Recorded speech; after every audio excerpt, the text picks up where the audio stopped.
Uno de los grandes problemas que tiene el mundo contemporáneo es el problema del pensamiento único,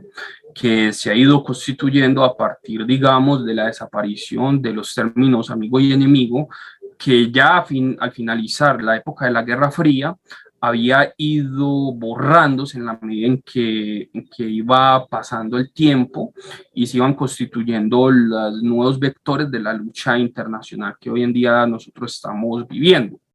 Este problema era sobre todo, pues que sobre todo tenía que ver con el problema de la izquierda y la derecha. Era uno de los problemas que se basaba, digámoslo así, en esta división que heredamos de la Revolución Francesa, sobre todo el problema de los jacobinos y de los girondinos, de las derechas pues de las derechas e izquierdas parlamentarias que se definían a partir de la aprobación o no de ciertos acontecimientos mundiales. Estos acontecimientos mundiales que habían dado nacimiento a las formas, digamos, de los partidos políticos y de las políticas, tal y como era entendida en esa época, se trasladaba al proceso de si un acontecimiento de la historia mundial suscitaba la adhesión o el rechazo de una parte de la franja política. En general, los términos de izquierda y derecha habían llegado a la conclusión de que había dos grandes acontecimientos que habían polarizado, por así decirlo, el espectro político mundial y habían decidido cuáles eran, por ejemplo, las coordenadas políticas alrededor de las cuales giraba un movimiento de izquierda o un movimiento de derecha. El primero era, antes que nada, la Revolución Francesa, que quienes apoyaban la Revolución Francesa estaban a la izquierda y quienes la negaban estaban a la derecha. El segundo acontecimiento fue la Revolución Rusa, de quienes apoyaban la Revolución Rusa estaban a la izquierda y quienes apoyaban y quienes la negaban o la atacaban estaban a la derecha. Este proceso, digámoslo así, de desarrollo de los acontecimientos de la izquierda y la derecha había funcionado hasta que colapsa, digamos, el muro de Berlín y llega el problema del fin de las ideologías o el hecho de que triunfa como única ideología el liberalismo frente a su rival, que era el comunismo o el socialismo real, tal y como existía, digamos, en los países de Europa del Este y en particular en la Unión Soviética, que también se deshace por la caída del muro de Berlín. Ahora bien, este proceso de destrucción, por así decirlo, de esa rechazo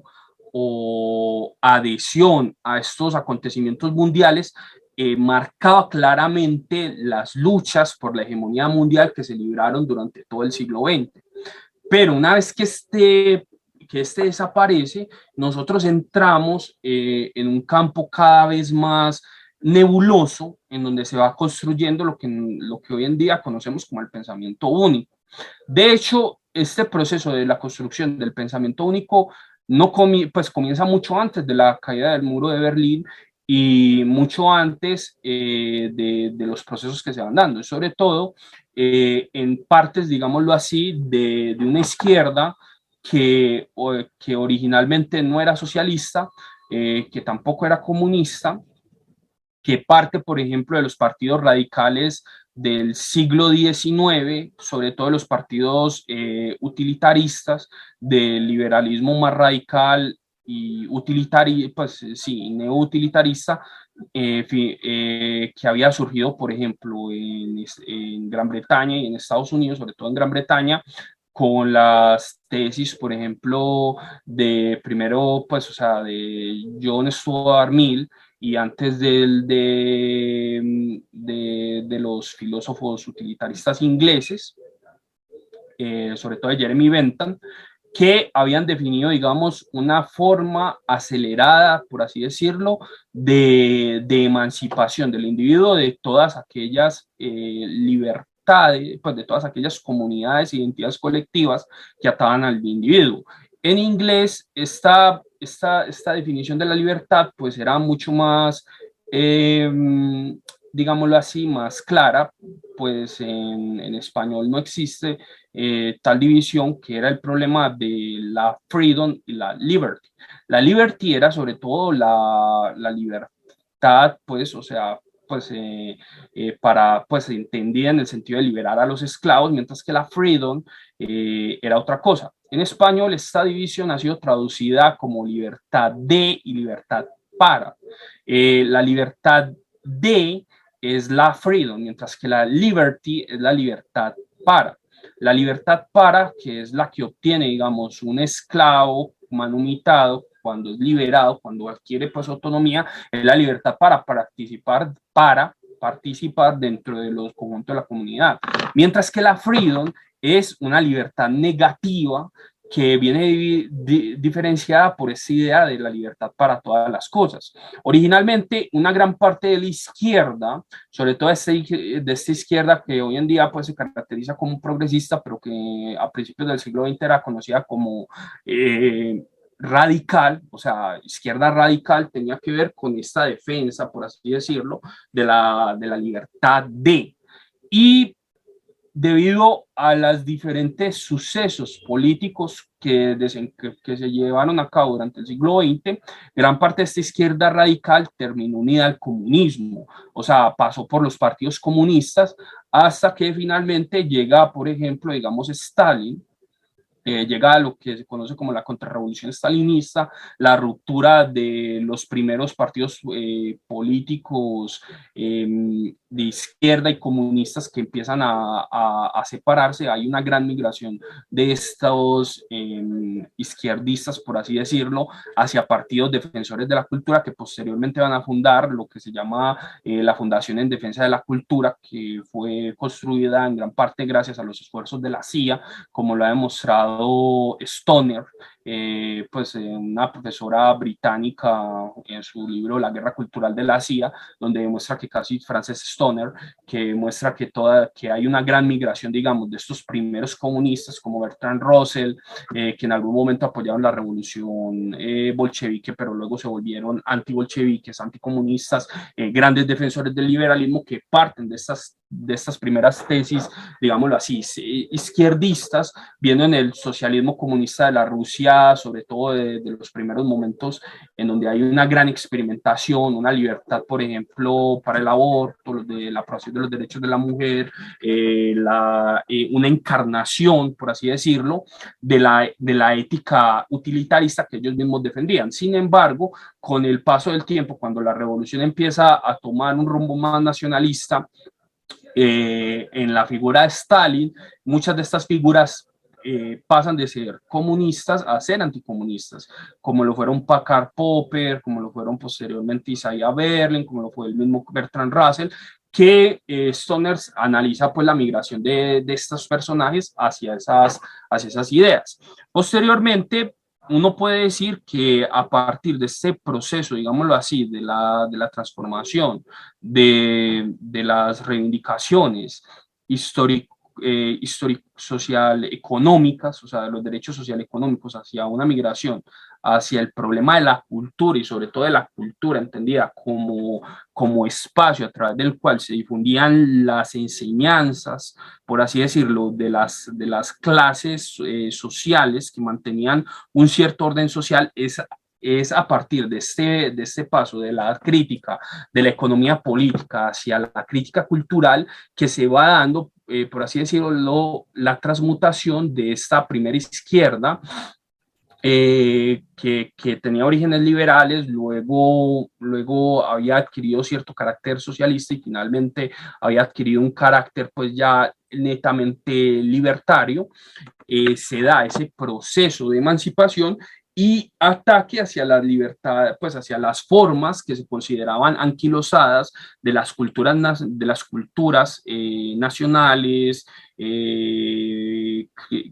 las culturas nacionales, de las costumbres nacionales que se considera que deben ser cambiadas. Este paso, como muy bien lo analiza Paul Gottfried en La extraña muerte del marxismo, se da por un lado de la convivencia con el liberalismo norteamericano, con ciertos intelectuales comunistas también disidentes, que son antiestalinistas, como lo sucede con la Escuela de Frankfurt, que pretenden, por ejemplo, eliminar la personalidad autoritaria, pues ven, por ejemplo, en las clases sociales, especialmente en la clase obrera, una forma de autoritarismo, es decir, la clase obrera era vista, como muy bien la describe Theodor Adorno en su libro sobre la personalidad autoritaria, es una clase autoritaria, es una clase patriarcal, es una clase que tiende hacia una imposición totalitaria que en el sentido de esta crítica libertaria cultural es fascista. Y como el fascismo se basó sobre elementos culturales para llegar al poder, como lo demostró, por ejemplo, Antonio Gramsci en sus cuadernos de la cárcel, es necesario destruir precisamente esta personalidad autoritaria con tal de llevar a cabo esta transformación. Es ahí cuando empieza a surgir, por así decirlo, digamos, de los laboratorios de pensamiento de la CIA, en la creación de esta izquierda alternativa, por así decirlo, que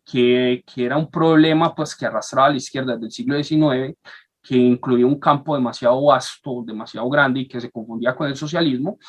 Entender dentro de estas corrientes, empieza a gestarse, digámoslo así, una nueva izquierda patrocinada por Occidente, que es anticomunista y que es vista como un antídoto contra las izquierdas autoritarias manejadas desde Moscú, que a través de los diferentes partidos comunistas. Estas izquierdas posteriormente se van a convertir, por así decirlo, en la punta de lanza de las guerras contra los diferentes poderes fácticos imperialistas que no sean occidentales, como lo es día es China, Rusia, etcétera. No es gratuito que precisamente el predominio de esta izquierda, que no nace en la Unión Soviética, sino que nace en los laboratorios de ideas y en las universidades occidentales, sobre todo estadounidenses, tenga su auge precisamente en los Estados Unidos y haya adoptado, pues y haya ido expandiéndose poco a poco a través del mundo, especialmente después de la caída del muro de Berlín. Hoy en día, gran parte, digamos, de las publicaciones izquierdistas, como Verbo, pues la editorial Verbo, que está en Nueva York, que tiene su sede en Nueva York, o la New Left Review, que tiene su sede en Londres, todas ellas giran alrededor del mundo anglosajón, viéndolo como una especie, digámoslo así, de vanguardia de la revolución mundial, que tendría como objetivo acabar con aquellos países demasiado autoritarios, demasiado imperialistas, que todavía mantienen, por así decirlo, demasiadas desconfianzas hacia los sistemas occidentales, que patrocinan, por ejemplo, partidos políticos de extrema derecha, como es el caso de Rusia, o que intentan imponer, por ejemplo, a través de métodos totalitarios, todas sus ideas, como es el caso de China, sobre la población. Todos estos países que guardan todavía demasiadas ideas sobre la formación de la familia, sobre la identidad religiosa, sobre el carácter colectivo de sus naciones, deben ser eliminados porque evitan, por ejemplo, el triunfo de la Revolución Mundial, tal y como ya ha sido patrocinado por Trotsky, que es uno de los grandes héroes anti-stalinista, anti-Unión Soviética, de esta nueva izquierda cultural, individualista, unida, por ejemplo, a todas estas ideas del capitalismo internacional, que en gran parte es el que patrocina todos sus estudios. Solo sabemos, por ejemplo, lo que sucede con la Soros Foundation, que pues la Open Society, que es la gran patrocinadora, por ejemplo, de todos estos nuevos movimientos, algunos de los cuales se reivindican anticapitalistas, pero sobre todo que buscan eliminar a través de la fuerza las diferentes desigualdades, así, digamos, pues entre comillas, naturales, que han ido surgiendo alrededor de la historia humana y que deben ser destruidas en favor, digamos, de las sociedades modernas. Esta sociedad moderna, por supuesto, ya no la exporta la Unión Soviética, no la exporta la China maoísta, no la exporta pues, o sea, ni Corea del Norte, ni las diferentes corrientes marxistas ya demasiado viejas y que huelen a rojo y pardo, sino las nuevas izquierdas cuya base de poder geopolítico hoy en día giran alrededor de París, de Londres, de Washington, de Berlín, y que van a evangelizar el mundo para eliminar, por ejemplo, todos aquellos males culturales arraigados sobre las ideas patriarcales y sobre las identidades colectivas de los pueblos, eliminarlos con tal de fundar, por ejemplo, sociedades individuales, ilustradas y posmodernas, basadas sobre ideas completamente individualistas, pues, o sea, que rompen, por ejemplo, todas las identidades sociales, culturales, religiosas, nacionales, de clase y finalmente sexuales, para conseguir la emancipación total del individuo de todos esos antiguos atavismos, como ellos los consideran, y conseguir de ese modo llegar a la formación de un único mundo basado sobre una multitud anónima, citadina, urbana, tecnológica, que sería pues el objetivo final. Todas estas ideas, por supuesto, no surgen en el mundo soviético, que jamás manejó, por ejemplo, los sistemas electrónicos, sino en el mundo occidental, bajo las perspectivas del posmodernismo. Como muy bien lo analiza Paul Gottfried en La extraña muerte del marxismo, él mismo nota que esta izquierda nueva que surge en los Estados Unidos quiere una sociedad estadounidense, una sociedad abierta, una sociedad, digámoslo así, civil enloquecida, que destruya tanto al Estado como pues al Estado como tal, o sea, al Estado nacional, como por ejemplo también a las iglesias, las diferentes iglesias, y cree un devenir pues histórico-cultural que trasvase todas las fronteras y forme una especie de imperio o multitud, tal y como lo plantean Antonio Negri y Michael Hart en los dos libros que tienen ese nombre. Este proyecto es el que ha estado, digámoslo así, haciéndose realidad en los últimos tiempos y al cual han estado financiando y dándole mucho apoyo a diferentes grupos de izquierda actualmente. Por esa razón, y nosotros lo habíamos dicho al principio, las relaciones entre la izquierda y la derecha se han ido disipando, se han ido difuminando en la medida en que las luchas geopolíticas y políticas del siglo XX han ido cambiando, al igual que las luchas, digamos, de clase. Hoy en día ya las luchas ya no son de clase, sino que son luchas culturales, por un lado. Y por el otro, ya hoy en día la revolución no gira alrededor de los países que en su momento fueron considerados como naciones en proceso, por así decirlo, de transformación radical y de revolución cultural, como lo fueron Rusia o China,